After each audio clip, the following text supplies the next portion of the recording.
Some folks say the loneliest sound in the world is an empty house at dinner time. Joseph Calder knew that silence better than most.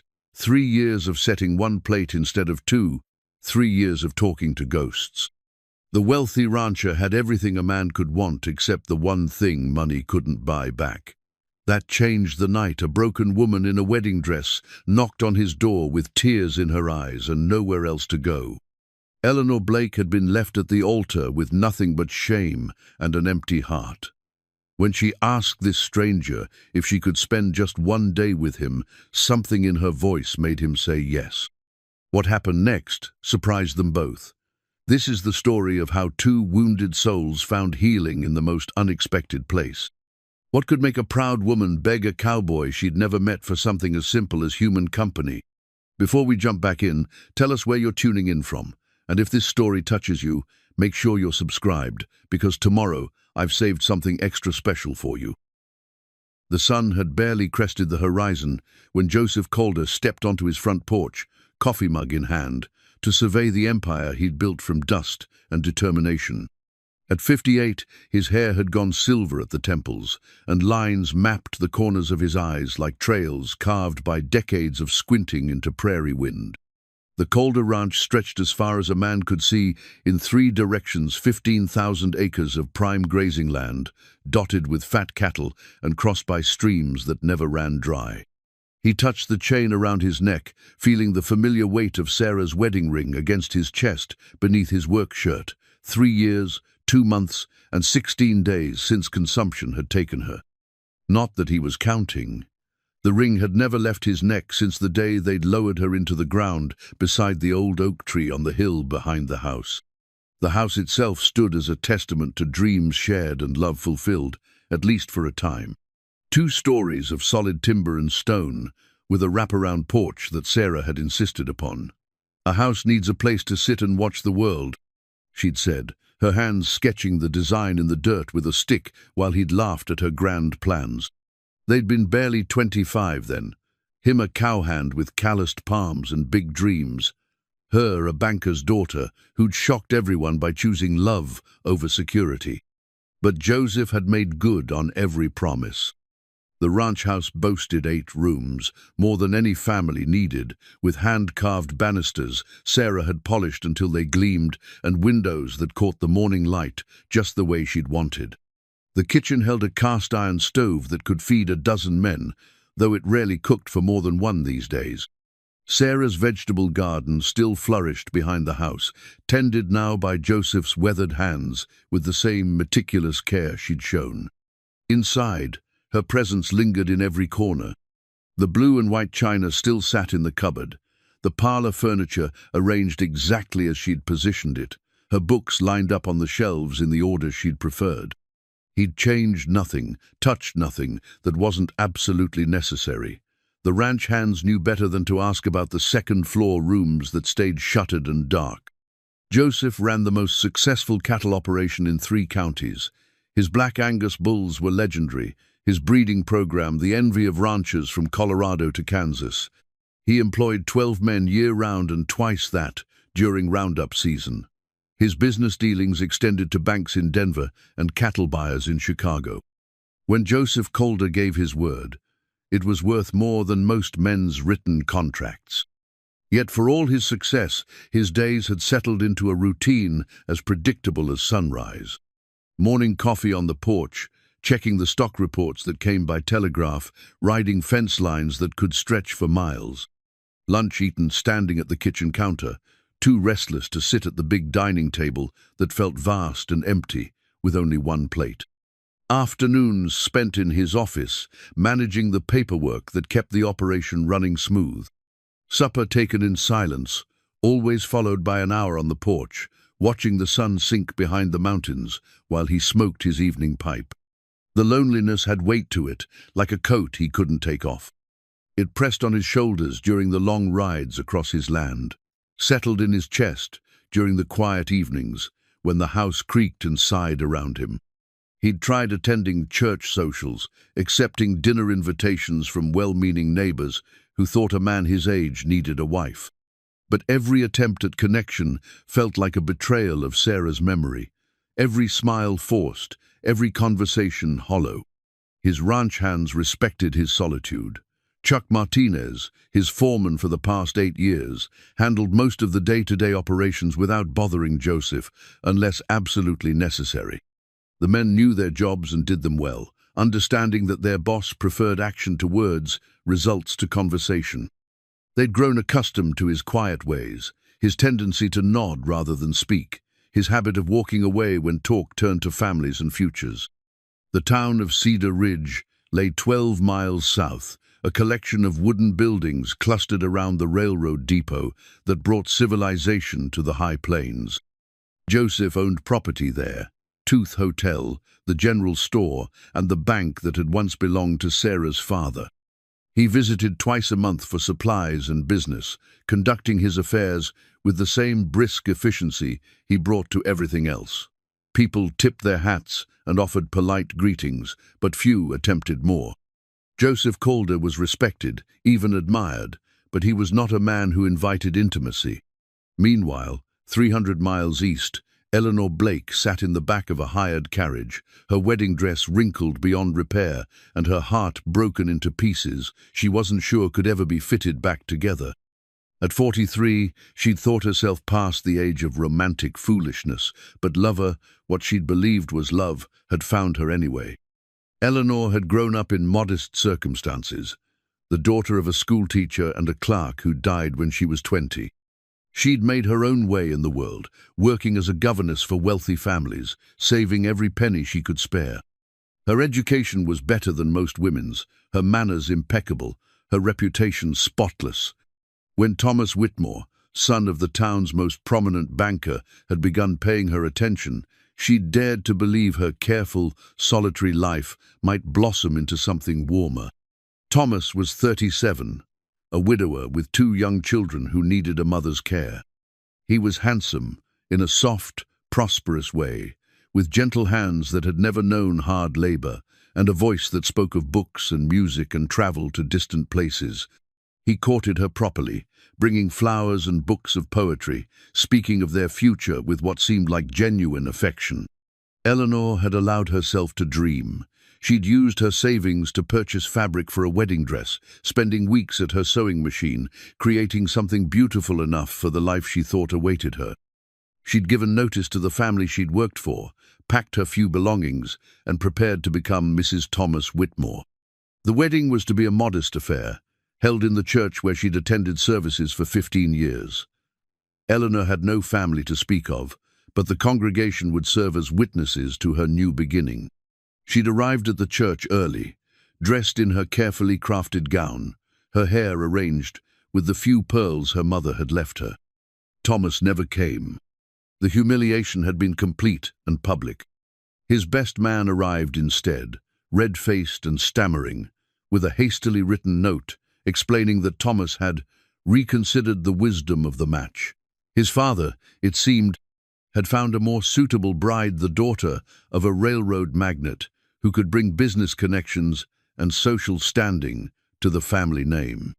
Eleanor had stood in the church vestibule, surrounded by pitying faces and whispered conversations, understanding that her life had just collapsed around her. The few possessions she'd brought to her new home were returned to her in a trunk, along with a bank draft for $50 payment, she supposed, for the inconvenience. With nowhere else to go and no family to turn to, Eleanor had used most of the money to hire a carriage west, thinking vaguely of California and new beginnings.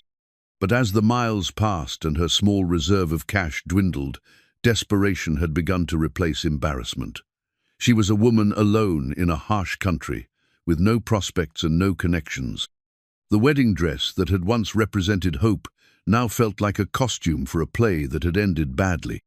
As evening approached on what felt like the longest day of her life, Eleanor found herself on a dusty road outside Cedar Ridge, watching the sun sink toward the horizon like a red coal burning through golden sky. The carriage driver had demanded additional payment to continue, payment she didn't have.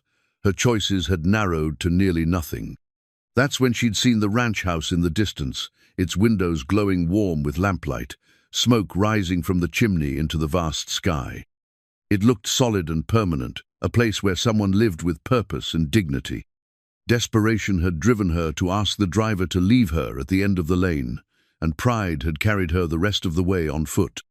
Now she stood at the edge of Joseph Calder's porch, her wedding dress dusty and torn at the hem, her carefully arranged hair falling loose around her shoulders. Through the window, she could see a man sitting alone at a kitchen table, and something in his solitary figure gave her the courage to knock. The sound echoed through the quiet evening air, followed by the scrape of a chair and the measured tread of boots on wooden floors. When the door opened, Eleanor found herself looking up into the weathered face of a man who'd clearly seen both triumph and sorrow.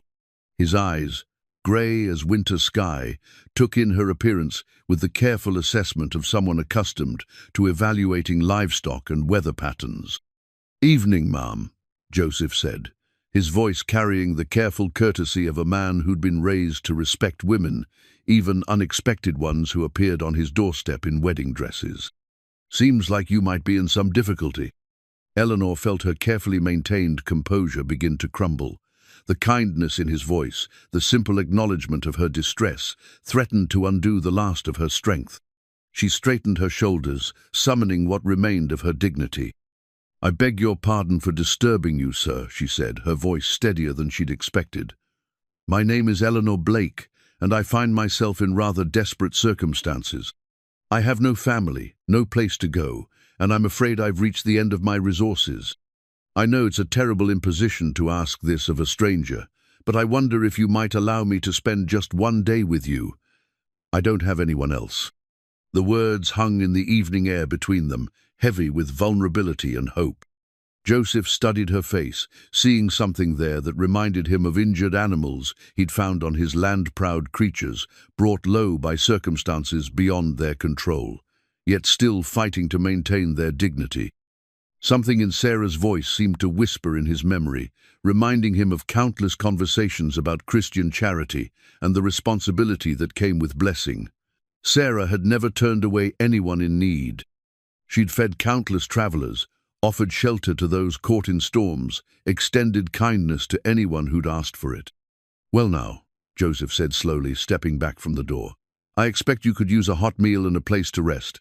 Come on in, Miss Blake. We'll figure out what comes next." Eleanor stepped across the threshold into Joseph Calder's home and immediately felt the weight of entering a space that had been shaped by love and loss.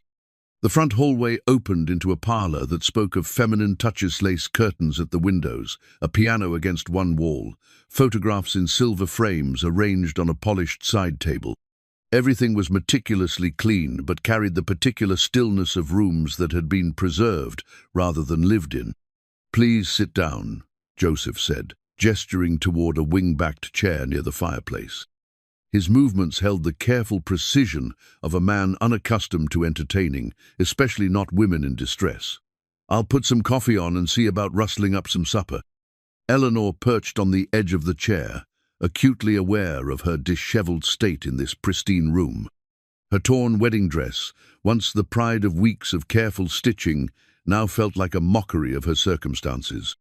She noticed the way Joseph's eyes briefly touched on a photograph of a lovely woman with kind eyes and a gentle smile, his wife, no doubt, though he wore no wedding ring on his finger. "I should explain myself," Eleanor began, her voice barely above a whisper. "I was to be married this morning, but my intended—" She stopped, the words sticking in her throat like thorns. "He found someone more suitable to his family's expectations." Joseph paused in the doorway leading to the kitchen, his broad shoulders tense beneath his work shirt. When he turned back, his expression held a gentleness that surprised her. "That makes him a fool, ma'am. A man who'd abandon a lady at the altar isn't worthy of the name." The simple declaration of support nearly undid Eleanor's composure entirely. She pressed her lips together, fighting back tears that had threatened all day. "I used what money I had to travel west, thinking I might find work in California. But my funds ran out, and she gestured helplessly at her surroundings. "I saw your house and thought perhaps someone so clearly prosperous might spare a meal and a night's shelter. I know it's presumptuous." "Presumptuous would be expecting it," Joseph said, his tone matter-of-fact. Asking for help when you need it is just sensible. My late wife Sarah always said this house was too big for just 2 people, much less 1. She'd have skinned me alive if I'd turned away a lady in need. He disappeared into the kitchen, leaving Eleanor alone with her thoughts and the overwhelming sense of relief that came with being, however temporarily, safe. She could hear him moving about, the clatter of dishes and the hiss of the coffee pot. Through the window, she watched the last light fade from the western sky, painting the prairie in shades of purple and gold. When Joseph returned, he carried a tray laden with simple, fair-thick slices of bread, cold beef, cheese, and a jar of what looked like preserves. The coffee smelled rich and strong, nothing like the weak brew she'd grown accustomed to in her economical boarding house. "It's not fancy," he said, setting the tray on a small table between their chairs. "But it's filling." Eleanor realized she hadn't eaten since dawn, too nervous then and too heartbroken afterward to think of food. Now, faced with genuine sustenance offered without judgment, she felt her appetite return with surprising force. "It looks wonderful, thank you." They ate in companionable silence, Joseph seeming as unused to dinner conversation as Eleanor felt. She found herself studying him covertly, the way he cut his food with economical movements, the calluses on his hands that spoke of physical work despite his obvious wealth. The occasional distant look in his eyes, as though he were listening for something that would never come. "You mentioned California," Joseph said eventually, refilling her coffee cup. "You have people there?" Eleanor shook her head. "No one anywhere, I'm afraid. I was raised by my aunt after my parents died, but she's been gone these 5 years. Teaching was my livelihood, but of course, I gave that up when I thought I was to be married. The admission felt like confessing to a crime of stupidity. I suppose I'll have to find another position somewhere, though I fear my reputation may have preceded me." "Small towns do love their gossip," Joseph agreed. "But the West is full of places where folks don't much care what happened back east, especially to people who mind their own business and work hard." "Do you really think so?" Eleanor asked, hearing the hope in her own voice and feeling foolish for it. "I know so. This country doesn't care about your bloodline or your bank account, just whether you can pull your weight and keep your word." Joseph leaned back in his chair, studying her with those steady grey eyes. "Question is, what kind of work are you suited for? Besides teaching, I mean." Eleanor considered this. "I managed my aunt's household for many years. I can cook, sew, keep books, tend a garden. I read Latin and French, play piano tolerably well." She paused, then added with a rueful smile, "I can also shoe a horse, though that was born of necessity rather than education." This earned her a surprised look from Joseph. Horseshoeing's not a common skill for a governess. "My aunt lived quite frugally," Eleanor explained. "She believed in practical education alongside the classical. A woman who can't take care of herself will always be at the mercy of those who can," she used to say. "Sounds like a wise woman." She was. I wish I'd listened more carefully to her advice about men. Eleanor felt heat rise in her cheeks at the admission. "I'm afraid I let romantic notions override practical judgment." Joseph was quiet for a long moment, his fingers drumming against his coffee cup. When he spoke, his voice was careful. "Mind if I ask what your plans are now? I mean, beyond California." "I honestly don't know," Eleanor admitted. "I suppose I'll have to find work wherever I can get it. Perhaps as a housekeeper or cook. I'm not proud when it comes to honest labor." "There's no shame in honest work," Joseph agreed. "But traveling alone, with winter coming on," he shook his head. "It's not safe for a woman, especially one with limited funds." Eleanor felt a chill that had nothing to do with the evening air. She'd been so focused on escaping her humiliation that she hadn't fully considered the practical dangers ahead. "I'll manage somehow, I have to." "You could stay here," Joseph said suddenly, then looked as surprised by his own words as Eleanor felt. He cleared his throat and continued more carefully. "Just temporarily, I mean. Until you decide what you want to do next. There's plenty of room, and I could use help with the household. I haven't exactly been maintaining things the way Sarah did." Eleanor stared at him, uncertain she'd heard correctly. "You're offering me employment? I'm offering you a safe place to catch your breath and figure out your next move," Joseph corrected. "The guest room upstairs has been empty since Sarah died. She always kept it ready for visitors who never came. Seems a shame to let it sit unused when someone needs it." The offer was so unexpected, so generous, that Eleanor felt tears threaten again. "I couldn't possibly impose on your kindness without being able to pay." "Who said anything about payment?" Joseph interrupted. "You'd be doing me a favor. This house is too big and too quiet for one person. Sarah always said homes were meant to be lived in, not turned into museums." Eleanor looked around the parlor again, seeing it with new eyes. Despite its preserved perfection, there was something mournful about its emptiness, like a stage set waiting for players who would never return. "You loved her very much. More than life itself," Joseph said simply. "But she's been gone 3 years, and I can't bring her back by keeping everything exactly as it was. Maybe it's time I learned to live again instead of just existing." The vulnerability in his admission made Eleanor's chest tight with sympathy. Here was a man who understood loss, who knew what it meant to have life change in an instant. Perhaps that's why he could recognize her desperation and respond with such unexpected kindness. "If you're certain it wouldn't be an imposition," Eleanor said carefully, "I would be grateful for a few days to gather my thoughts and plan properly. But I insist on earning my keep. I won't be a burden on your generosity." Joseph nodded, something that might have been relief flickering across his features. "It's settled then. The guest room is at the top of the stairs, second door on the right." Sarah kept it stocked with everything a visitor might need. As if summoned by the mention of her name, Sarah's presence seemed to hover in the room, not oppressive, but watchful. Eleanor wondered what the woman in the photograph would think of this arrangement, whether she would approve of a stranger wearing her aprons and sleeping in her carefully prepared guest room. "Thank you," Eleanor said, meaning it more deeply than she'd ever meant anything. "I promise I won't take advantage of your kindness." "I'm not worried about that," Joseph replied, standing to clear the dishes. "You've got honest eyes. Sarah always said you could tell everything you needed to know about a person from their eyes."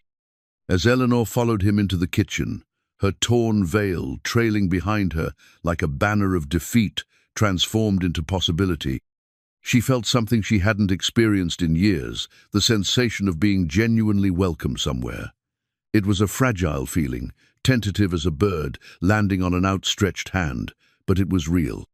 Outside, the prairie wind whispered through the grass, carrying the promise of change on its breath.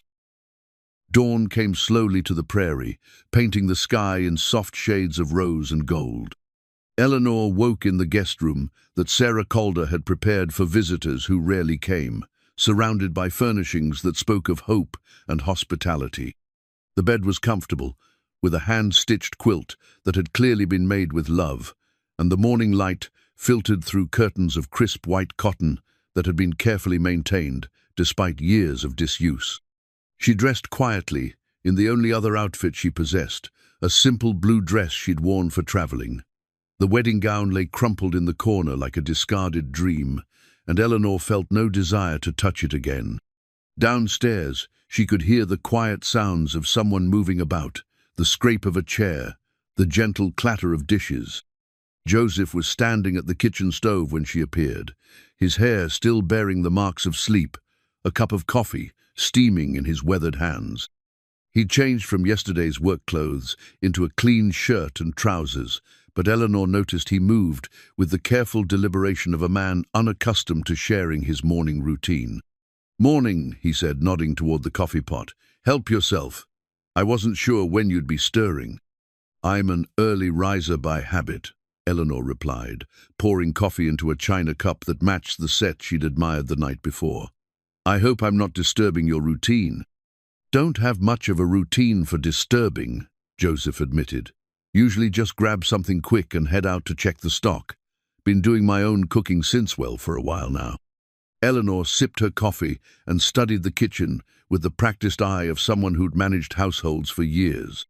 It was well-equipped and spacious, clearly designed by a woman who'd understood the importance of efficient workspace.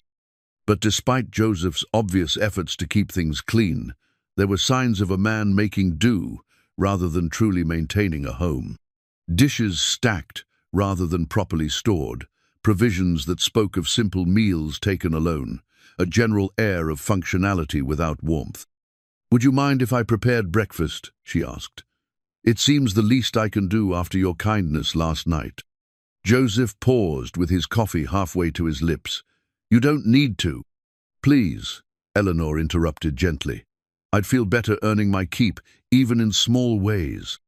After a moment's hesitation, Joseph nodded. "Eggs are in the pantry, along with bacon and whatever else you might need. Sarah always kept things well, stocked." Eleanor tied on the apron she found hanging by the stovia, practical garment of blue-checked gingham that still held the faint scent of lavender. The moment she secured the strings around her waist, she felt something shift inside herself, a sense of purpose and belonging she hadn't experienced since leaving her aunt's house years ago. The kitchen responded to her touch, like an instrument that had been waiting for the right musician. She found eggs fresh from the henhouse, thick slabs of bacon, flour for biscuits, and preserves that had clearly been put up with expert care. As she worked, Joseph sat at the kitchen table, watching her movements with an expression she couldn't quite read. "You know your way around a kitchen," he observed as she rolled out biscuit dough with practiced efficiency. "My aunt believed idleness was the devil's workshop," Eleanor replied, cutting the dough into neat rounds. "She had me cooking full meals by the time I was 12. Said a woman who couldn't feed herself and others would always be dependent on someone else's charity." Smart woman. My Sarah felt the same way about self-reliance. Joseph's voice carried a note of approval. "She used to say that knowing how to work with your hands was worth more than all the book learning in the world, though she valued that too." Eleanor slid the biscuits into the oven and turned her attention to the bacon, filling the kitchen with the rich aroma of breakfast cooking. "What was she like? Your wife?" Joseph was quiet for so long that Eleanor worried she'd overstepped, but when he finally spoke, his voice was soft with memory. "She was practical, like you. But she had this way of making everything feel special, even the most ordinary things. Sunday breakfast was an event, not just a meal. Christmas lasted for weeks in her hands. She could take a handful of wildflowers and make them look like something from a fancy garden." "She sounds wonderful." She was. Cancer took her piece by piece, but she never complained, never let it steal her joy, until the very end. Joseph stared into his coffee cup. "I kept thinking if I held on tight enough, if I refused to change anything she'd touched, maybe she wouldn't really be gone." Eleanor felt her heart ache for this man, who tried to preserve love by preserving everything that had contained it. But houses are meant to be lived in, not preserved. "That's what you said last night." Joseph looked up at her with something that might have been gratitude. "Sarah would have liked you. She always said the best people were the ones who'd faced hardship and kept their kindness intact." The bacon was done, the biscuits golden and fragrant. Eleanor plated everything with the care she'd once taken with formal dinners for her employers, then sat across from Joseph at the kitchen table. For a moment, they simply looked at the spread between them, more food than either was accustomed to eating alone, presented with attention to detail that spoke of meals meant to be shared. "This is quite a feast," Joseph said, and Eleanor was pleased to hear genuine appreciation in his voice. "It's been a long time since I cooked for someone who might actually enjoy it," she admitted. "The family I worked for, well, they appreciated efficiency more than artistry." They ate in comfortable silence, the morning sun streaming through the kitchen windows and warming the space with golden light. Eleanor found herself relaxing in ways she hadn't in months, the simple act of sharing a meal restoring something she hadn't realized she'd lost. "I should check on the stock this morning," Joseph said eventually. "Make sure the night passed quiet. You're welcome to explore the house, the grounds, whatever interests you." He hesitated, then continued. "The upstairs room at the end of the hall was Sarah's sewing room. I'd prefer if that stayed undisturbed." "Of course," Eleanor said quickly. "I wouldn't dream of intruding on your private spaces." Joseph nodded, then surprised her by asking, "Would you like to see the garden?" Sarah put considerable work into it, and I've tried to keep it going, but I'm afraid my touch isn't as gentle as hers was. Eleanor's face lit up with genuine interest. I'd love to see it. I helped my aunt with her garden for years. It was one of my favorite responsibilities. They walked together through the back door and into what had clearly been a woman's pride and joy. The vegetable garden was laid out in neat rows, showing evidence of careful planning and years of patient cultivation. There were tomatoes heavy on the vine, squash spreading their broad leaves across rich soil, herbs that filled the air with fragrance. But Eleanor could see signs of a caretaker who, despite good intentions, lacked the intuitive understanding that separated growing food from truly gardening. "It's wonderful," she said sincerely. "Your wife had excellent judgment about placement and companion planting, and you've done well maintaining her vision." Joseph looked pleased by the compliment. "I follow her notes mostly. She kept detailed records of what worked and what didn't, when to plant and when to harvest. But there are subtleties I'm missing." Eleanor knelt beside a row of beans, her practiced eye taking in the small details that spoke of plants needing attention. "Nothing that can't be easily remedied. Gardens are forgiving if you listen to what they're telling you." As she explained what she saw, where weeds were competing for nutrients, which plants needed additional support, how the spacing could be improved, Joseph found himself genuinely interested in her observations. Here was knowledge born of experience, not theory, and it showed in the confident way she moved among the plants. "You really do know what you're talking about," he said with something like wonder. Eleanor looked up at him from where she knelt among the bean plants, dirt already smudging her skirt, her face animated with the first real enthusiasm he'd seen from her. "I find gardens hopeful places. You plant something small and trust it will grow into something nourishing. There's faith required, but also work. I've always found that combination comforting." After spending the morning in the garden, Eleanor felt more settled than she had in months. The simple act of working with her hands, of nurturing growing things, had restored something essential in her spirit. Joseph had watched her work with growing interest, asking thoughtful questions about plant care and soil management that showed he genuinely wanted to learn rather than simply make conversation.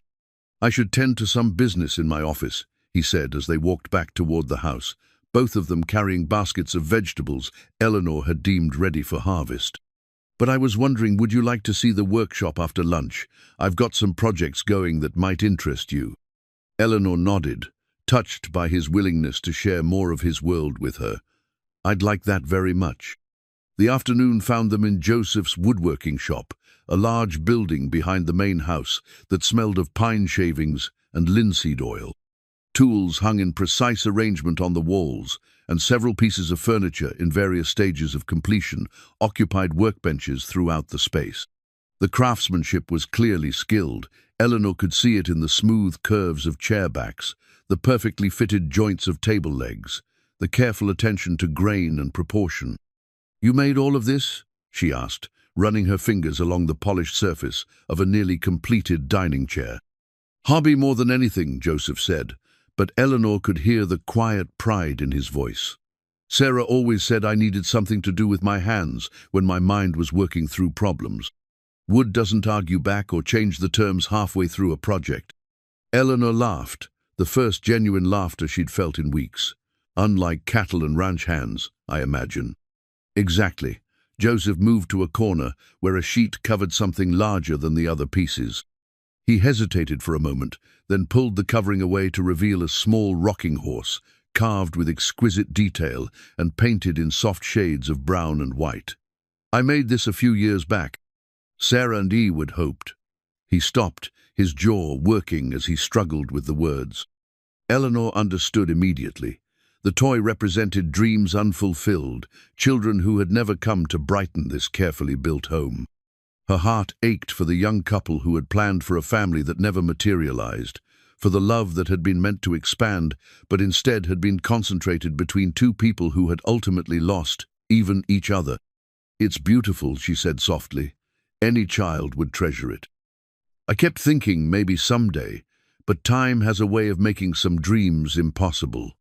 Joseph covered the rocking horse again, his movements gentle but final. Sarah always said, "Everything happens for a reason," but I confess I've struggled to see the wisdom in some of life's choices. Eleanor studied his profile as he secured the sheet, seeing the grief that still lived in the set of his shoulders, the way his hands lingered on the covering, as though saying goodbye.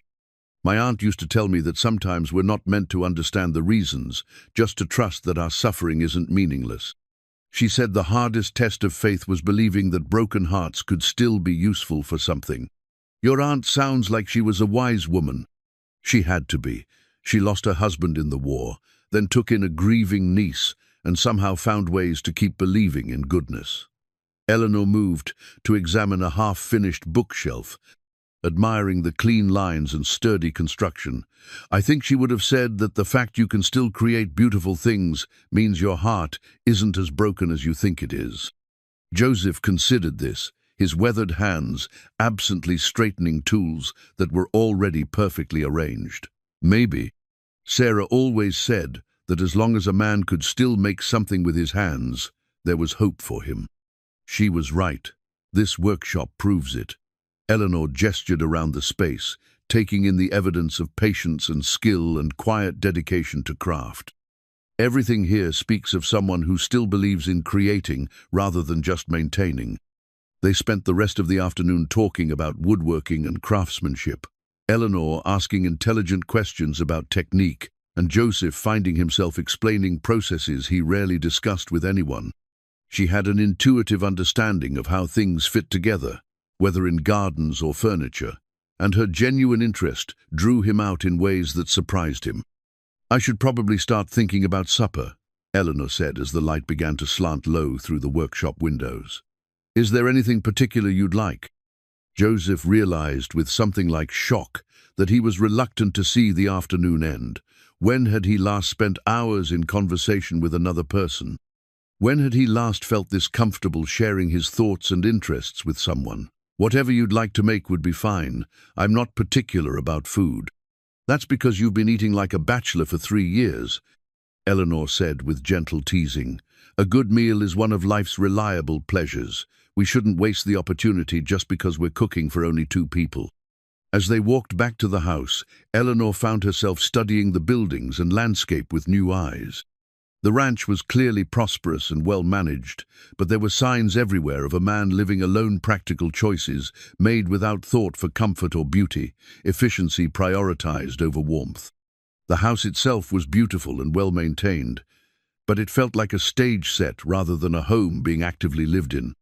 That evening, Eleanor prepared what she called a proper supper: roast chicken with herbs from the garden, potatoes mashed with cream and butter, green beans cooked just until tender, and biscuits that were light as clouds. She set the dining room table with Sarah's good china and silverware, adding wildflowers from the garden as a centerpiece. Joseph stood in the doorway when she called him to dinner, staring at the scene she'd created. "You didn't need to go to all this trouble."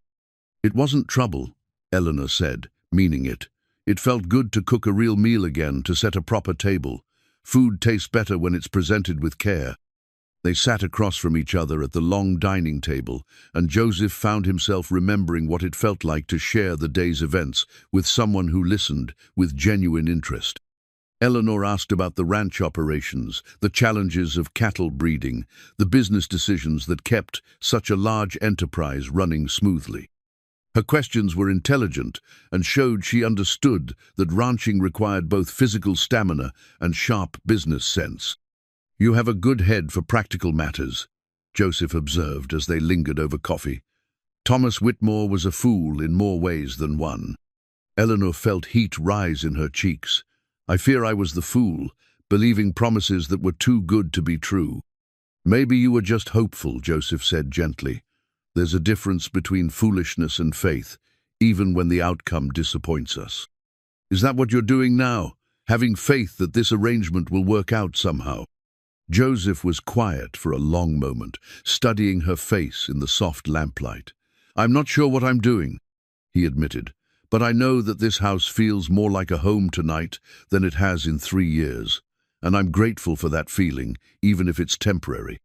Eleanor felt something flutter in her chest, a warmth that had nothing to do with the coffee or the fire crackling in the hearth. What if it doesn't have to be temporary? The question hung between them, loaded with possibilities neither quite dared to examine too closely. Outside, the prairie wind whispered through the grass, carrying the scent of coming autumn and the promise of change. Eleanor's one day had stretched into a week, then two, with neither she nor Joseph making any move to discuss her departure. The rhythm of shared meals and companionable work had settled over the ranch house like a comfortable quilt, warming spaces that had been cold for too long. Each morning, Eleanor rose early to prepare breakfast, and each evening she set the dining room table with care that spoke of someone who understood that meals were meant to be more than mere sustenance. The transformation was subtle but unmistakable. Curtains that had been drawn tight for years now welcomed morning light, the kitchen filled with the aromas of bread baking and stews simmering. Eleanor had discovered Sarah's recipe book, carefully preserved in a wooden box, and had begun working her way through its pages with the reverence of someone handling sacred texts. "Sarah's chicken and dumplings," Joseph said one evening, pausing with his fork halfway to his mouth. His voice carried a note of wonder, as though he'd forgotten such flavors were possible. "I haven't tasted this in 4 years." The recipe was very detailed, Eleanor replied, pleased by his obvious enjoyment. She wrote notes in the margins about timing and technique. It's clear she took great pride in her cooking. She said feeding people well was one of the most important ways to show love. Joseph took another bite, his expression distant with memory. She used to joke that the way to a man's heart was through his stomach, but she believed it went deeper than that. Food made with care nourishes more than just the body. Eleanor felt a flush of pleasure at the implicit compliment, but also a flutter of uncertainty. Was she overstepping by using Sarah's recipes, by filling the role that had once belonged to Joseph's beloved wife? The thought made her pause, her own fork suspended above her plate. "I hope you don't mind," she said carefully. "Using her recipes, I mean. I don't want to presume." "Mind?" Joseph looked genuinely surprised. "Eleanor, you've brought life back into this house. Sarah would be delighted to know her recipes were being used to create meals instead of just gathering dust. She always said food was meant to be shared, recipes were meant to be passed along." The reassurance warmed Eleanor more than she cared to admit. Over the past weeks, she'd begun to feel something she'd never expected to experience again, a sense of belonging somewhere. The ranch house had begun to feel like home in ways that surprised her with their intensity. Joseph had been equally surprised by how naturally Eleanor had integrated into the rhythms of ranch life. She rose before dawn to prepare breakfast for the hands, packed lunches that made the men tip their hats in appreciation, and had the evening meal ready when Joseph returned from his long days checking cattle and mending fences. But more than her domestic competence, it was her intelligence and business acumen that had begun to capture his attention. "These supply invoices don't match the delivery receipts," Eleanor mentioned one evening as she helped Joseph with the ranch's bookkeeping. She'd started assisting with the paperwork after noticing his frustration with the mounting stacks of correspondence and bills that accumulated faster than he could process them. Joseph looked up from the breeding records he'd been updating. "What do you mean?" Eleanor spread the papers across the kitchen table, her finger tracing the discrepancies she'd discovered. "Morrison's Feed and Grain charged you for 3 tons of oats last month, but the delivery receipt only shows 2.5 tons. Either they shorted your delivery or overcharged your account." Joseph studied the documents, his respect for Eleanor's attention to detail growing. "I never would have caught that. Numbers aren't my strongest suit." "But cattle breeding clearly is," Eleanor replied, glancing at the complex charts and lineage records he maintained with meticulous care. "These breeding records are incredibly detailed. You're tracking bloodlines back 4 generations. Have to, if you want to improve the stock. Breeding cattle isn't just about putting any bull with any cow, it's about understanding genetics, knowing which traits you want to strengthen and which weaknesses you need to breed out." Joseph's voice carried the passion of someone discussing his life's work. Takes years to see the results of good decisions, and just as long to recover from bad ones. Eleanor found herself genuinely fascinated by the complexity of ranch management. She'd assumed cattle ranching was simply a matter of grazing animals and selling them at market. But Joseph's operation was a sophisticated business requiring knowledge of genetics, market trends, weather patterns, and financial planning. "How did you learn all this?" she asked, studying a chart that tracked the performance of different bull lineages over several years. Trial and error mostly, plus advice from older ranchers who were willing to share their knowledge. Sarah helped Touche, had a head for numbers, and could spot patterns I missed. Joseph's expression softened with memory. She used to say that ranching was like any other business, just with more variables that couldn't be controlled. As the days passed, Eleanor found herself taking on more responsibilities around the ranch. She began managing the household accounts, coordinating with suppliers, and even helping to plan the logistics of the fall roundup. Her competence in these areas freed Joseph to focus on the aspects of ranching he did best, and he began to realize how much time he'd been wasting on tasks that weren't the best use of his skills. "You've got a natural talent for organization," he told her one afternoon as she presented him with a detailed schedule for the upcoming cattle drive. "This is better than anything I've ever put together." Eleanor felt pride bloom in her chest. "I enjoy bringing order to complicated situations. There's satisfaction in making systems work smoothly." The ranch hands had begun to accept Eleanor's presence as well, though their initial skepticism had been obvious. Chuck Martinez, the foreman, had been particularly reserved until the day Eleanor had calmly handled a crisis in the kitchen when two of the hands had gotten into a heated argument over a card game. "Ma'am handled that real diplomatic, like," Chuck had confided to Joseph later. "Didn't take sides, didn't make anyone look foolish, but got them to see reason. Takes skill to manage men without making them feel managed."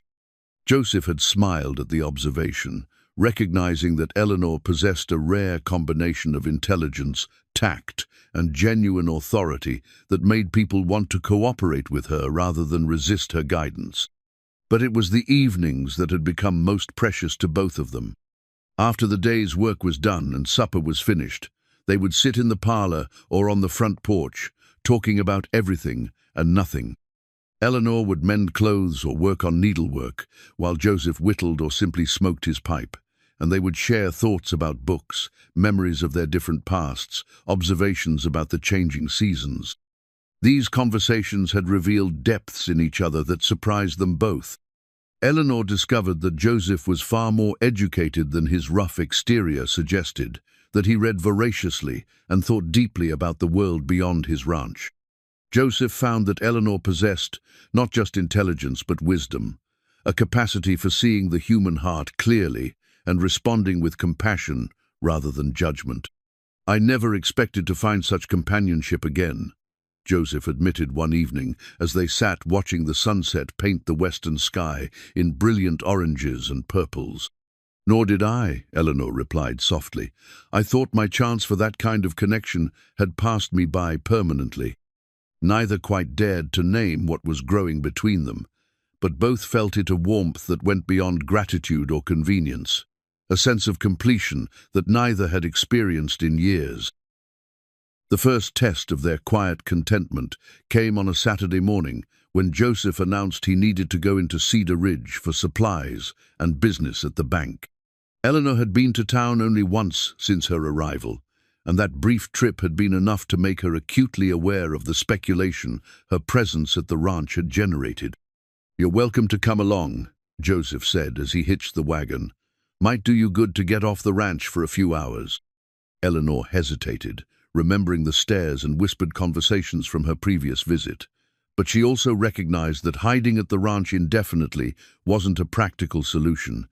If she was to remain in Cedar Ridge and, increasingly, that seemed to be what both she and Joseph wanted, she would need to face the community's curiosity eventually. "I think I'd like that," she said, smoothing her best dress and securing her hat with more care than usual. "I've been meaning to visit the general store anyway." The ride into town was pleasant, the morning air crisp with the promise of autumn. Eleanor found herself genuinely enjoying Joseph's company in ways that would have seemed impossible just weeks earlier. His quiet competence was soothing. His occasional dry observations about neighbors and local politics made her smile, and his courteous attention to her comfort spoke of ingrained gentlemanly habits that hadn't been diminished by years of solitary living. Cedar Ridge on a Saturday morning bustled with activity. Ranchers and their families came to town for supplies and socializing, creating a lively atmosphere that might have been welcoming under different circumstances. But Eleanor noticed immediately how conversations paused when she and Joseph passed, how eyes followed their progress down the main street with undisguised curiosity. "Morning, Joseph," called Mrs. Henderson from outside the millinery shop. Her greeting was warm, but her gaze fixed on Eleanor with the intense interest of someone gathering information for future distribution.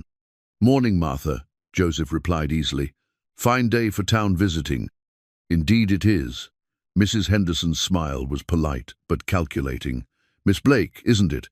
How are you finding our little community?" "Very welcoming," Eleanor replied with as much dignity as she could muster, though she could hear the underlying questions in the woman's tone. "How long are you staying? What exactly is your relationship with Joseph Calder? What are your intentions?" The interaction set the pattern for their entire morning. At the general store, the bank, and the post office, they encountered the same carefully polite inquiries that barely concealed intense speculation. Eleanor began to understand that their arrangement, however innocent, had become the primary topic of local gossip. "People talk," Joseph said quietly as they loaded supplies into the wagon. "Always have in small towns. Doesn't mean their opinions matter." "But they do matter," Eleanor replied, though she kept her voice equally low. "You have to live in this community, do business with these people. I don't want my presence to damage your reputation." Joseph paused in securing a bag of flour, his hands stilling on the rope. "Eleanor, my reputation was built over 30 years of straight dealing and hard work. It's not going to crumble because I offered shelter to a lady in need." Despite his reassuring words, Eleanor could see the strain the morning had put on him. Joseph was a private man who valued his community standing, and the persistent curiosity about his household arrangements was clearly uncomfortable for him. She began to wonder if her continued presence at the ranch was fair to either of them. The tension came to a head at the hotel dining room, where they'd stopped for lunch before heading home. Eleanor had been looking forward to a proper meal she hadn't cooked herself, but the atmosphere in the dining room was thick with barely suppressed gossip. She could feel eyes on them from every table, hear her name mentioned in whispered conversations that stopped abruptly when she looked in their direction. "This was a mistake," she murmured to Joseph as they waited for their food. "I should have stayed at the ranch." "Nonsense," Joseph replied firmly. "You have as much right to be here as anyone else, more right than some, considering your behavior has been above reproach, while theirs has been petty and small-minded." But Eleanor could see the cost of defending her in the tight lines around Joseph's eyes, in the way he held his shoulders as though preparing for battle. When their food arrived, she ate mechanically, tasting nothing, aware only of the weight of judgment pressing down on them from all sides. The breaking point came as they were leaving the hotel. Mrs. Pemberton, the banker's wife and unofficial arbiter of local society, intercepted them on the sidewalk with a smile as sharp as winter wind. "Joseph, dear, how lovely to see you in town," she said, her voice carrying clearly to the crowd of Saturday shoppers. "And Miss Blake, of course. Such an interesting arrangement you two have developed. Quite modern, I'm sure, though I confess some of us older ladies find it a bit difficult to understand." Eleanor felt heat rise in her cheeks, but before she could respond, Joseph stepped slightly forward, his voice carrying the quiet authority that made grown men listen when he spoke. "I'm not sure what you find difficult to understand, Mrs. Pemberton. Miss Blake is a guest in my home, which seems perfectly straightforward to me. If you have questions about my household arrangements, I'm happy to answer them directly, rather than having you speculate about them publicly."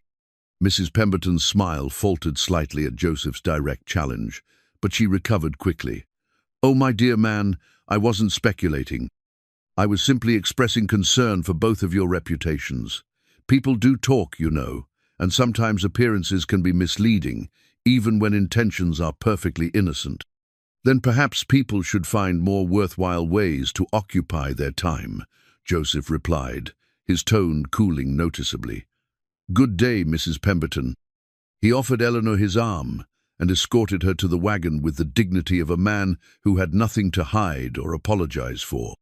But Eleanor could see the cost of the confrontation in the rigid set of his jaw, the careful control he was exercising over his temper.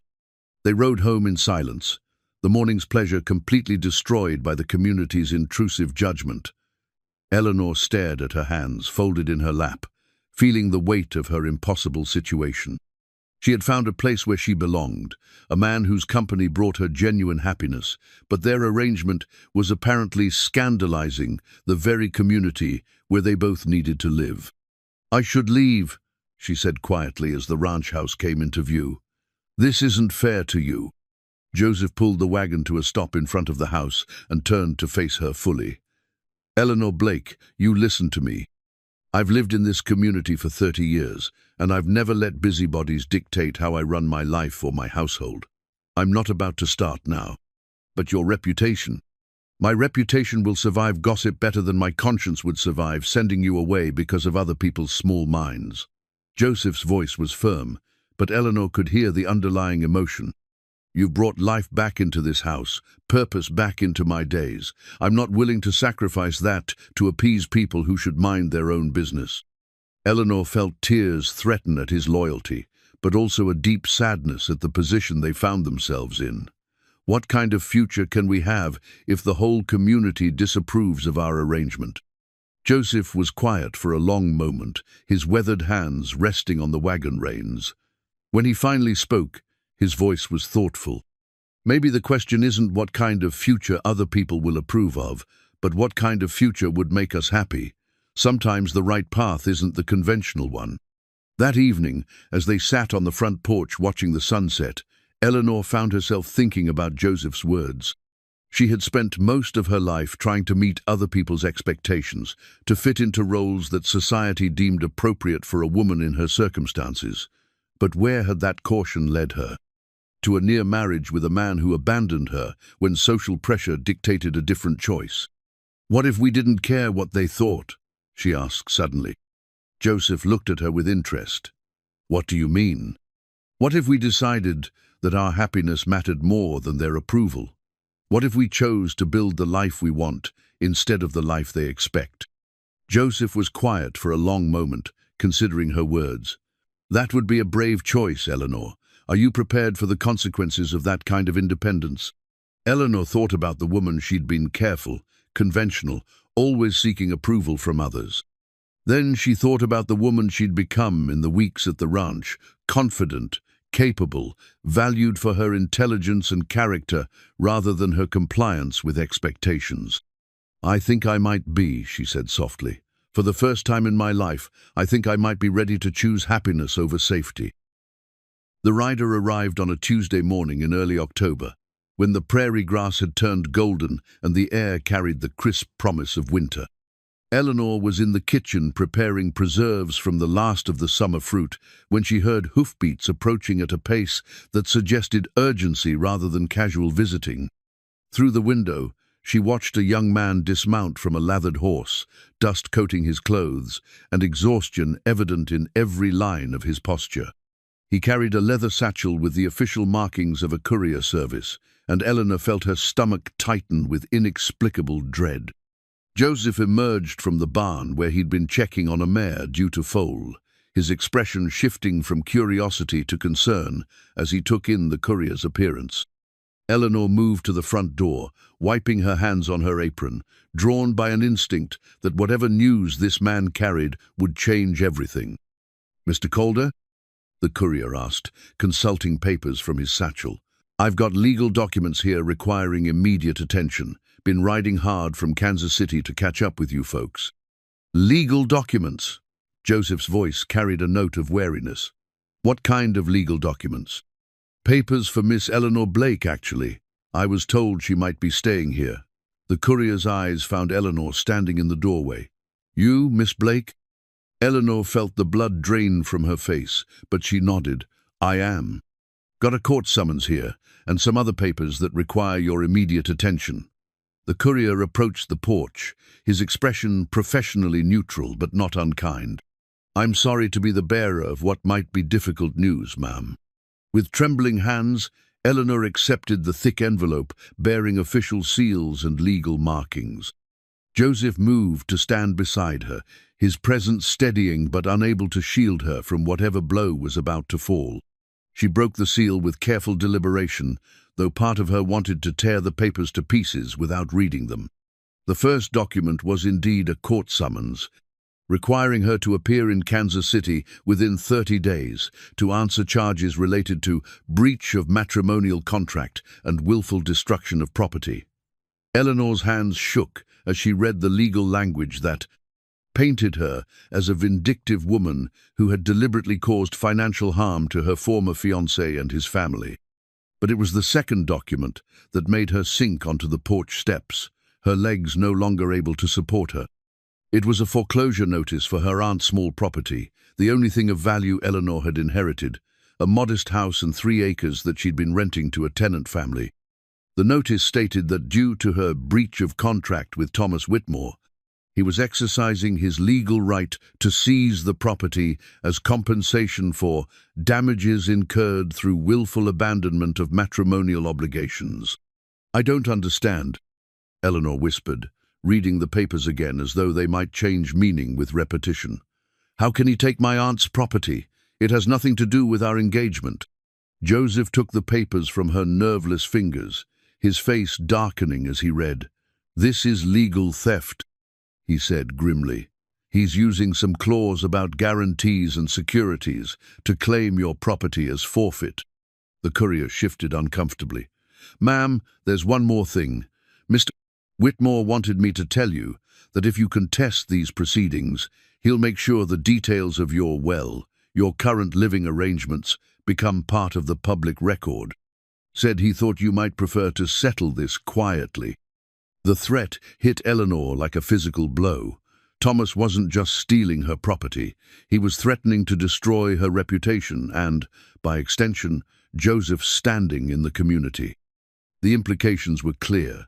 Submit to his theft and disappear quietly, or face public humiliation that would damage not just her own prospects, but those of the man who had shown her such kindness.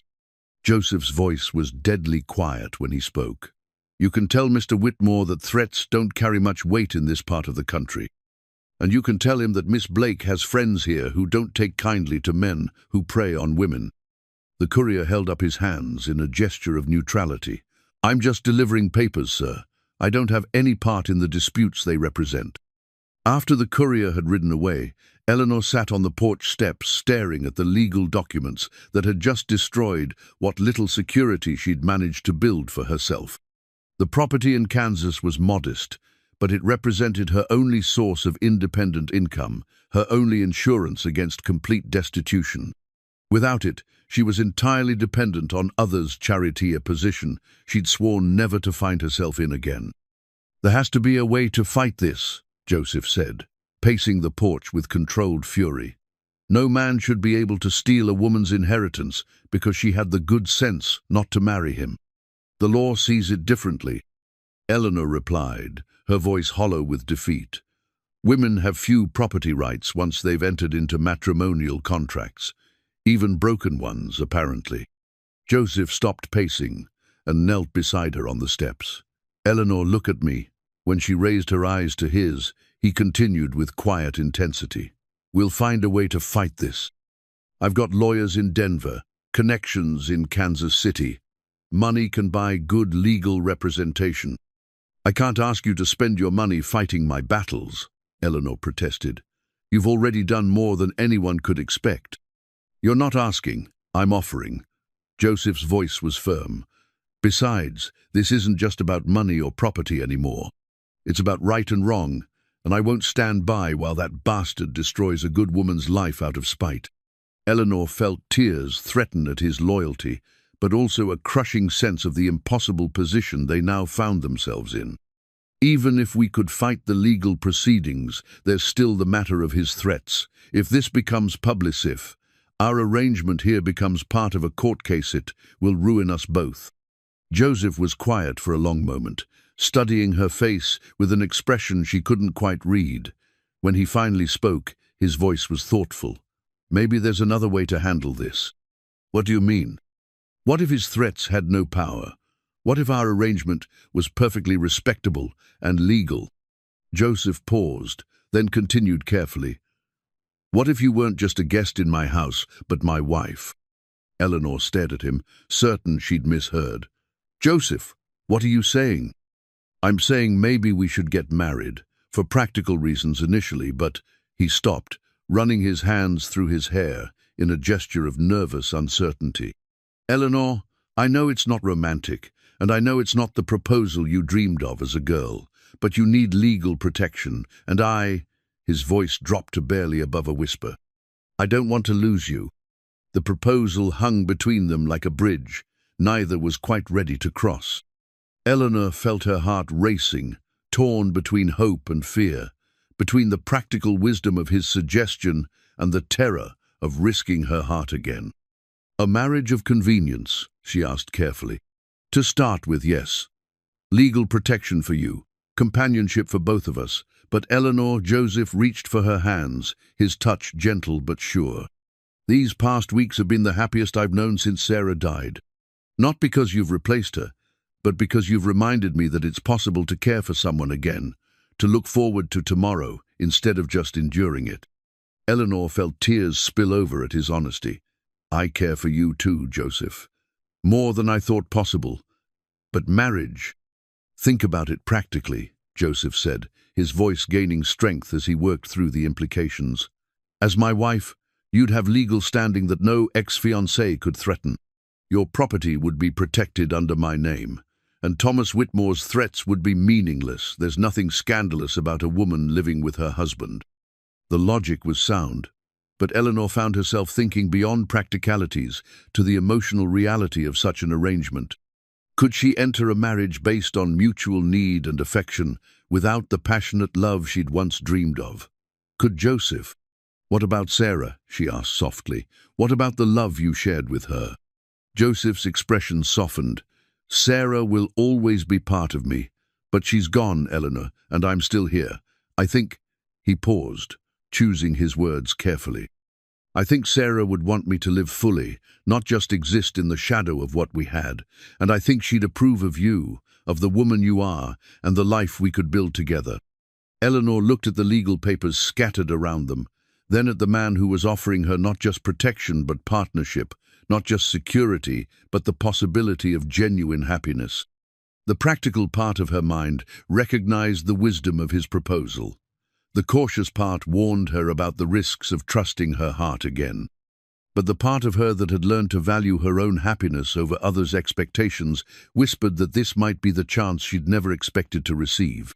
"If we did this," she said slowly, "it would have to be honest between us. No pretending feelings that don't exist, but also no holding back ones that do." Joseph nodded solemnly. "Complete honesty about what we feel now and what we hope to feel in the future." Eleanor took a deep breath, looking into the grey eyes that had become so dear to her. "Then yes," Joseph called her, "I'll marry you." The decision to marry, once made, set in motion a series of preparations that felt both momentous and surreal. Joseph rode into town the very next morning to speak with Reverend Morrison about performing the ceremony, while Eleanor found herself alone in the house, contemplating the magnitude of what they were about to undertake. She wandered through the rooms that had become familiar over the past months, seeing them now with new eyes. Soon, this would be her home, not by charity but by right. The guest room where she'd slept would no longer be a temporary refuge, but a stepping stone to something permanent. The thought both thrilled and terrified her.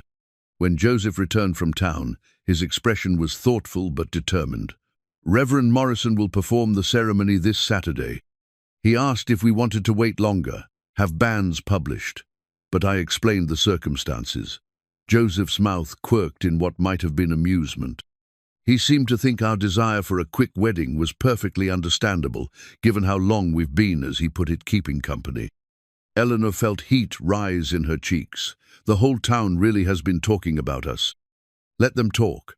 After Saturday, they'll have nothing scandalous to discuss. Joseph moved to the kitchen table where Eleanor had spread out the legal papers they'd received. I've also sent word to my lawyer in Denver. He'll handle the property dispute and make sure all our legal arrangements are properly documented. The next few days passed in a blur of practical preparations. Eleanor wrote letters to the few distant connections she maintained, informing them of her upcoming marriage in terms that made it sound like a romantic courtship rather than a practical arrangement born of necessity. Joseph spoke with his ranch hands, who received the news with varying degrees of surprise and approval. About time, the boss found himself some happiness. Chuck Martinez confided to Eleanor as she prepared lunch for the crew. House has been too quiet these past years. Miss Sarah, she'd be pleased to see him moving forward with his life. The mention of Sarah had become easier for Eleanor to bear, though it still carried weight. She'd spent considerable time in the past week thinking about the woman whose place she was, in some sense, taking. Joseph had shown her more of Sarah's belongings, photograph albums, letters, the beautiful dresses that had been carefully preserved in cedar chests. I want you to have these, Joseph had said, indicating the trunks in what had been Sarah's dressing room. Not to replace your own things, but because a wife should have beautiful clothes, and Sarah would want them to be used rather than stored away. Eleanor had accepted the offer with gratitude and a strange sense of being welcomed by a woman she'd never met. Sarah's taste had been impeccable, and her figure similar enough to Eleanor's that most garments required only minor alterations. But it was when Joseph led her to the wardrobe in the master bedroom that Eleanor had felt the full emotional weight of what they were undertaking. This was Sarah's wedding dress, Joseph said, carefully lifting a gown of ivory silk and Belgian lace from its protective wrappings. She wore it when we married 28 years ago. I thought if you'd like. Eleanor had stared at the dress, overwhelmed by the generosity and trust implicit in the offer. To wear another woman's wedding gown felt like both an honor and a tremendous responsibility. Joseph, I couldn't. It's too precious. It's too precious to waste, Joseph had replied firmly. Sarah would want it worn by a woman starting a new life, not kept as a museum piece.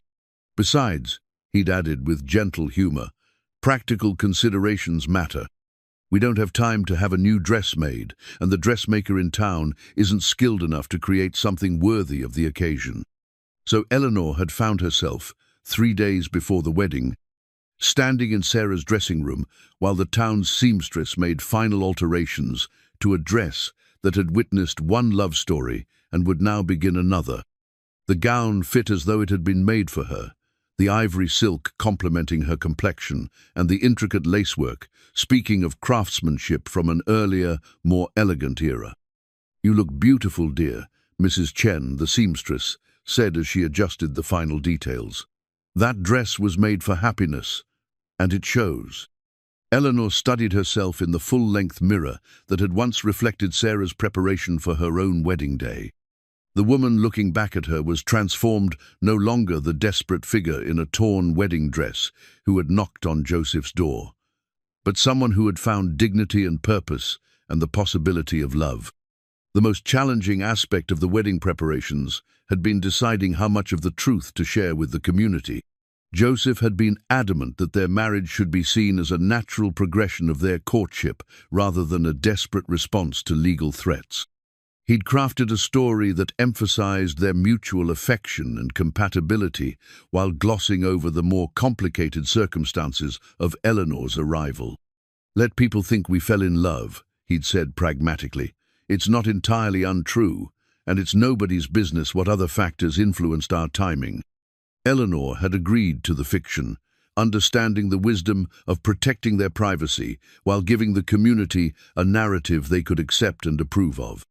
But privately, she struggled with the question of whether their affection for each other could rightly be called love, and whether it mattered what they called it as long as it was real and growing. The night before the wedding, Joseph found Eleanor sitting on the front porch, wrapped in a shawl against the October chill. The stars were brilliant in the clear prairie sky, and the silence was broken only by the distant lowing of cattle and the whisper of wind through the grass. "Having second thoughts?" he asked, settling into the chair beside her. "Not exactly," Eleanor replied honestly. "More like trying to understand what we're really doing tomorrow. Are we entering a business arrangement that might become something more, or are we acknowledging feelings that already exist?" Joseph considered this carefully. "Maybe both. Eleanor, I need you to know this isn't just about protecting you from Thomas Whitmore's threats, though that's certainly part of it. These months with you have changed me. You've reminded me what it feels like to look forward to coming home, to have someone to share the day's events with, to care about another person's happiness." "But is that love?" Eleanor asked softly. "I don't know," Joseph admitted. "What I felt for Sarah was overwhelming, consuming, the kind of passion that makes young people do foolish things. What I feel for you is different.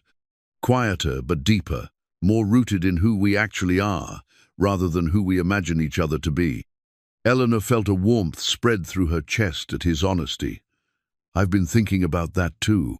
What I thought I felt for Thomas was mostly hope, for security, for belonging, for a future that looked the way I'd been taught to want.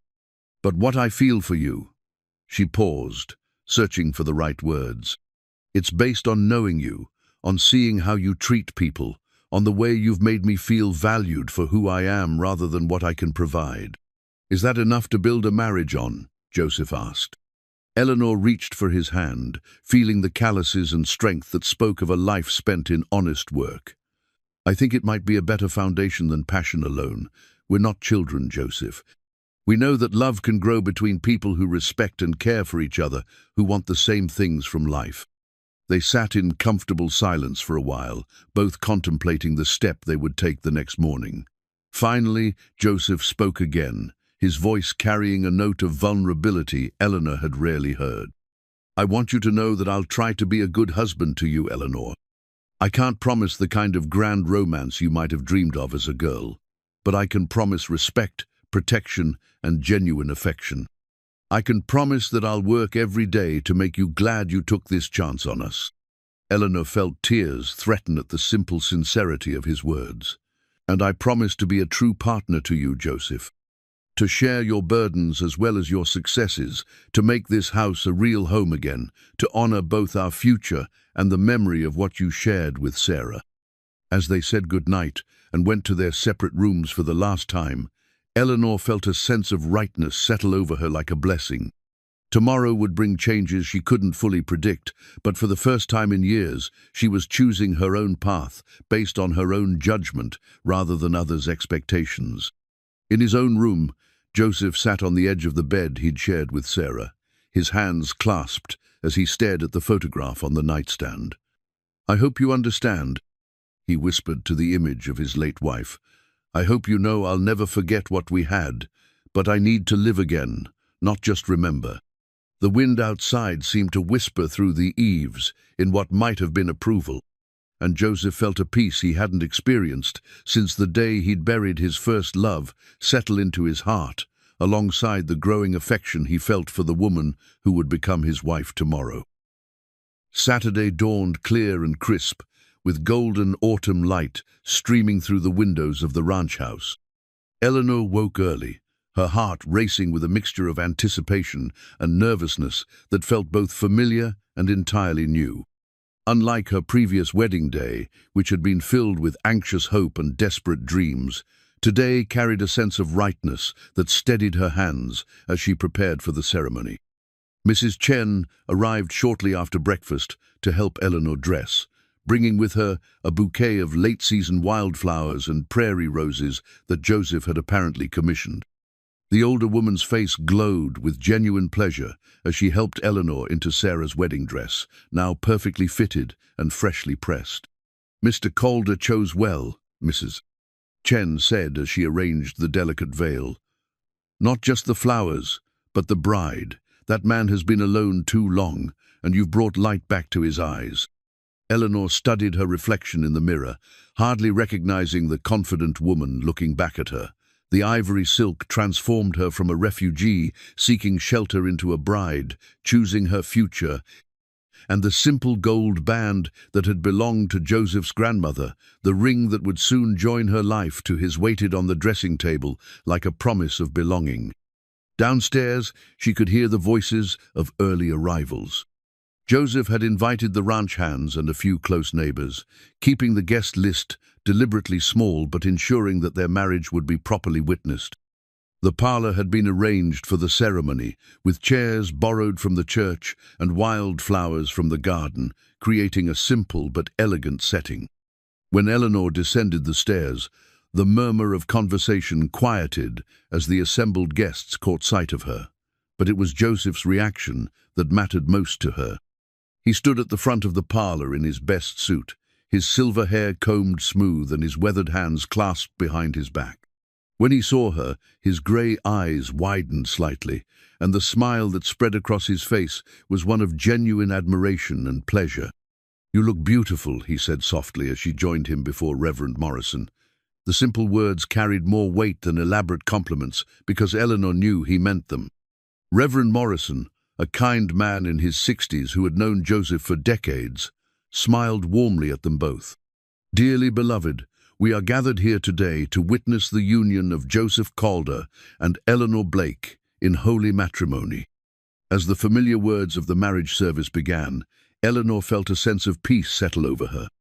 This ceremony was different from the elaborate church wedding she'd planned with Thomas Simpler, more intimate, but infinitely more meaningful, because it was rooted in truth rather than illusion.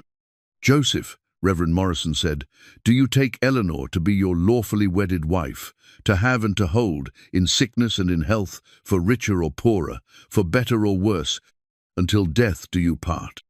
Joseph's voice was steady and sure. "I do." When the Reverend asked the same question of Eleanor, she looked into Joseph's eyes and saw not passionate romance, but something deeper and more enduring: respect, affection, and the promise of genuine partnership. "I do," she replied, meaning it with every fiber of her being. The exchange of rings was simple and profound. Joseph's hands were gentle as he slipped his grandmother's gold band onto Eleanor's finger, the metal warm from his touch. When Eleanor placed the matching band they'd purchased in town onto Joseph's finger, she felt the symbolic weight of the commitment they were making, not just to each other, but to building a life together based on mutual care and respect. "By the power vested in me by the territory of Colorado, I now pronounce you husband and wife," Reverend Morrison declared. "Joseph, you may kiss your bride." The kiss was brief and tender, a seal on their vows rather than a declaration of passion. But Eleanor felt something shift in the space between them, a recognition that they had crossed a threshold and were no longer two separate people finding comfort in each other's company, but partners bound by legal and emotional ties. The small gathering erupted in applause and congratulations. Chuck Martinez stepped forward first, his weathered face beaming. "Mrs. Calder," he said, tipping his hat, "welcome to the family. The boys and I couldn't be happier for you both." Eleanor felt tears threaten at the warmth in his voice, at the way he'd used her new name with such natural acceptance. She was no longer Eleanor Blake, the abandoned bride with nowhere to go. She was Eleanor Calder, wife and partner, and member of this community. The celebration that followed was simple but heartfelt. Mrs. Henderson had brought a cake, despite her earlier reservations about Eleanor's presence in town. Other neighbors contributed food and well wishes, and Eleanor found herself genuinely welcomed in ways that surprised her with their warmth. "You've done a good thing here," Mrs. Martinez confided as the women cleaned up after the meal. "Joseph's a fine man, but he's been too alone these past years. A house needs a woman's touch, and a man needs a partner to share life's burdens." As afternoon gave way to evening and the last guests departed, Eleanor found herself alone with Joseph for the first time as his wife. The significance of the moment wasn't lost on either of them. They had entered this marriage as a practical arrangement, but they would move forward as whatever they chose to make of it. As evening settled over the ranch, Eleanor and Joseph found themselves in the peculiar position of being newlyweds who had known each other intimately as companions, but were now navigating the delicate transition to husband and wife. The house, which had been filled with celebration and laughter just hours before, now held a different quality of quiet knot. The lonely silence Joseph had grown accustomed to, but the peaceful stillness of two people beginning to understand what they meant to each other. Eleanor had changed from Sarah's wedding dress into a simple blue gown, carefully hanging the ivory silk in the wardrobe with the reverence due to something that had witnessed two important beginnings. Joseph had loosened his tie and rolled up his sleeves, but there was still a formality in the air as they both adjusted to their new status. "I thought we might have supper on the front porch," Joseph suggested as Eleanor arranged the leftover wedding cake on plates. "The evening's mild enough, and the sunset should be particularly fine tonight." Eleanor smiled at his thoughtfulness. He was trying to make this transition easier for both of them, choosing a familiar setting where they'd shared countless comfortable conversations. "That sounds perfect." They carried their simple meal outside and settled into the chairs that had become their customary evening posts. The prairie stretched endlessly before them, painted in shades of gold and purple by the setting sun. It was the same view they'd shared for months, but tonight it felt differentless, like a temporary refuge, and more like the beginning of their shared future. "Do you regret it?" Joseph asked quietly after they'd eaten in comfortable silence. "The marriage, I mean, now that it's done and real." Eleanor considered the question carefully, as she considered all important matters. "No," she said finally. "I feel settled. For the first time in years, I feel like I belong somewhere, not as a guest or an employee, but as a partner. Even though it wasn't a love match in the traditional sense." "Especially because it wasn't," Eleanor replied with gentle honesty. "What we have is built on truth, Joseph. We know each other's strengths and weaknesses. We've seen each other in ordinary moments as well as difficult ones. That's a better foundation than romantic fantasy." Joseph nodded slowly. "Sarah and Ewe were so young when we married, so caught up in passion and dreams. It was wonderful, but we had to learn to be partners after we'd already committed to being lovers. We're doing it in reverse." "And is that better or worse?" Eleanor asked. "Different," Joseph said after a moment's thought, "but not worse. Maybe more honest."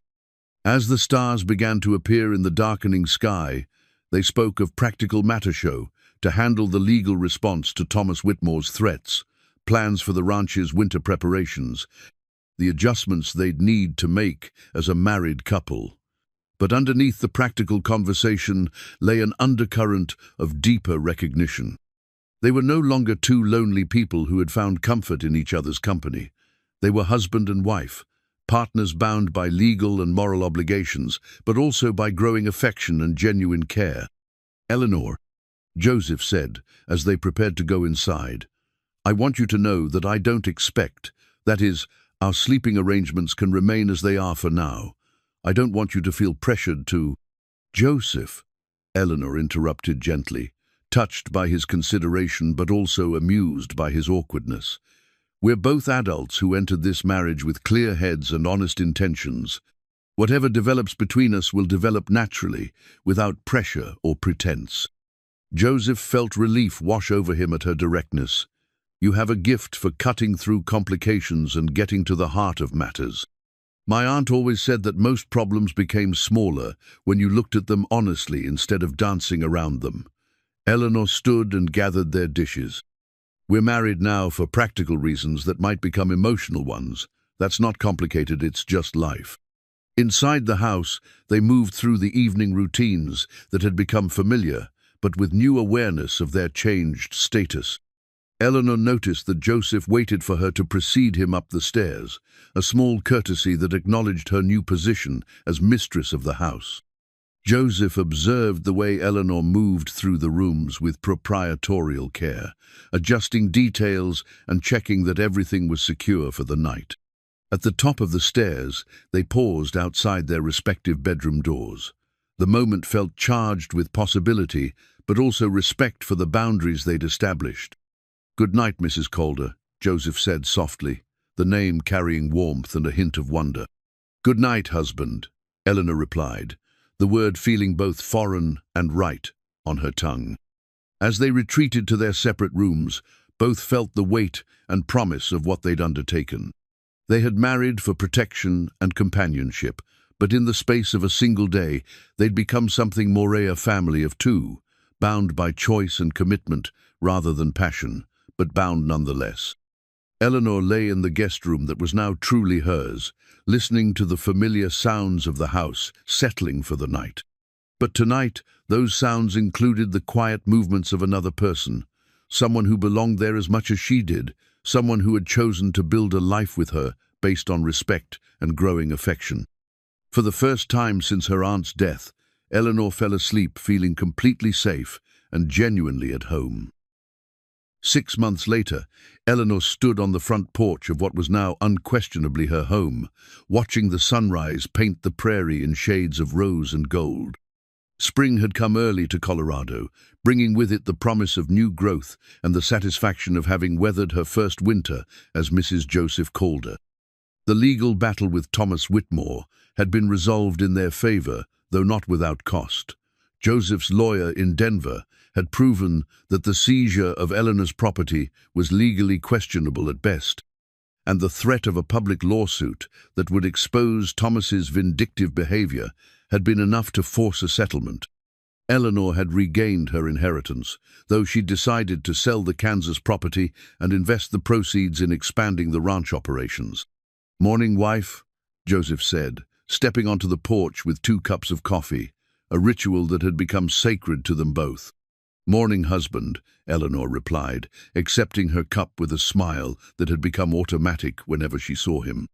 The formality of their early marriage had gradually given way to genuine warmth, then to something deeper that neither quite dared to name, but both felt growing stronger each day.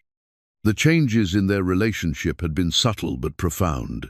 Eleanor had moved from the guest room to the master bedroom in January, after a particularly cold night, when they'd found themselves talking until dawn about ranch business and discovered they'd both fallen asleep in Joseph's sitting area. The transition had felt natural, rather than momentusa recognition that they'd become true partners in every sense. "Chuck says the new bull you ordered will arrive next week," Eleanor said, settling into the rocking chair Joseph had built for her over the winter. It sat beside his own chair, positioned to catch the morning light and provide the best view of their domain. "Good. That bloodline should improve the herd quality significantly over the next few years." Joseph's voice carried the satisfaction of a man whose business was thriving. Eleanor's involvement in the ranch operations had proven invaluable. Her organizational skills and business acumen had streamlined their record-keeping and improved their profit margins considerably. "Mrs. Henderson stopped by yesterday while you were checking the south pasture," Eleanor continued. "She wanted to invite us to the church social next month. Apparently, they're planning to raise funds for a new school building." Joseph chuckled. "Mrs. Henderson has certainly changed her tune about our marriage. 6 months ago, she was scandalized by our arrangement. Now she treats you like the most respectable matron in town." "Success has a way of making people forget their earlier reservations," Eleanor observed with gentle amusement. "Besides, I think the community has come to appreciate having someone to organize their charity events who actually knows how to manage logistics." It was true. Eleanor had gradually been drawn into community activities, not as the desperate woman seeking charity she'd once been, but as the capable wife of a prominent rancher. Her education and organizational skills had made her a valuable addition to various church and civic committees, and her natural diplomacy had helped resolve several community disputes with grace and fairness. "I had a letter from the territorial governor's office yesterday," Joseph said, producing an official-looking envelope from his pocket. "They're asking if I'd consider running for the territorial legislature. Apparently, they need someone with business experience and community standing." Eleanor felt a surge of pride at the recognition of Joseph's capabilities and reputation. "Are you interested?" "Only if you are. Politics would mean time away from the ranch, trips to the territorial capital. I wouldn't consider it unless you were willing to take on even more responsibility here." Eleanor considered this, feeling a thrill at the challenge and trust implied in his words. "I think I'd enjoy the additional responsibility." And you'd make an excellent legislator, you understand, both business and the needs of ordinary people. They sat in comfortable silence for a while, watching the ranch come alive with the morning's activities. The hands were already moving cattle to fresh pasture, and smoke rose from the bunkhouse kitchen where breakfast was being prepared. It was a scene of purposeful productivity that gave Eleanor deep satisfaction. "Do you ever regret it?" Joseph asked suddenly. "Giving up the possibility of a different kind of life, a more conventional romance?" Eleanor looked at him with surprise. "What makes you ask that?" "Sometimes I wonder if you settled for less than you deserved. Security and companionship instead of passionate love." Eleanor reached for his hand, feeling the calluses and strength that had become so dear to her. "Joseph Calder, I want you to listen to me carefully. What we have is not less than passionate love, it's something better. It's love that chose to grow instead of simply happening. It's love based on knowing each other completely and choosing each other anyway." Joseph's eyes searched her face. "Do you really believe that?" "I know it," Eleanor said firmly. "When I was young, I thought love was supposed to sweep you off your feet and make you lose your good sense. But what we have makes me more myself, not less. You make me braver, more capable, more content than I've ever been. If that's not love, then love is overrated." Joseph lifted their joined hands to his lips, pressing a gentle kiss to her knuckles. "I love you too, Eleanor. Not the desperate way I loved Sarah when we were young, but something deeper and more lasting, love that's chosen daily rather than simply felt." As they sat together watching the sun climb higher into the boundless prairie sky, Eleanor reflected on the journey that had brought her to this moment. She'd arrived at this ranch as a desperate woman with nowhere to go, and she'd found not just shelter but purpose, not just safety but partnership, not just acceptance but love. The woman who'd once begged a stranger for a single day of companionship had discovered that the best love stories sometimes begin not with passion but with kindness, not with promises of forever but with the simple decision to face tomorrow together. In the distance, cattle lowed and horses whinnied, the sounds of a thriving operation built by two people who'd learned that the strongest foundations were made not of romantic dreams but of mutual respect, shared purpose, and the daily choice to care for each other's happiness. Eleanor Calder was home.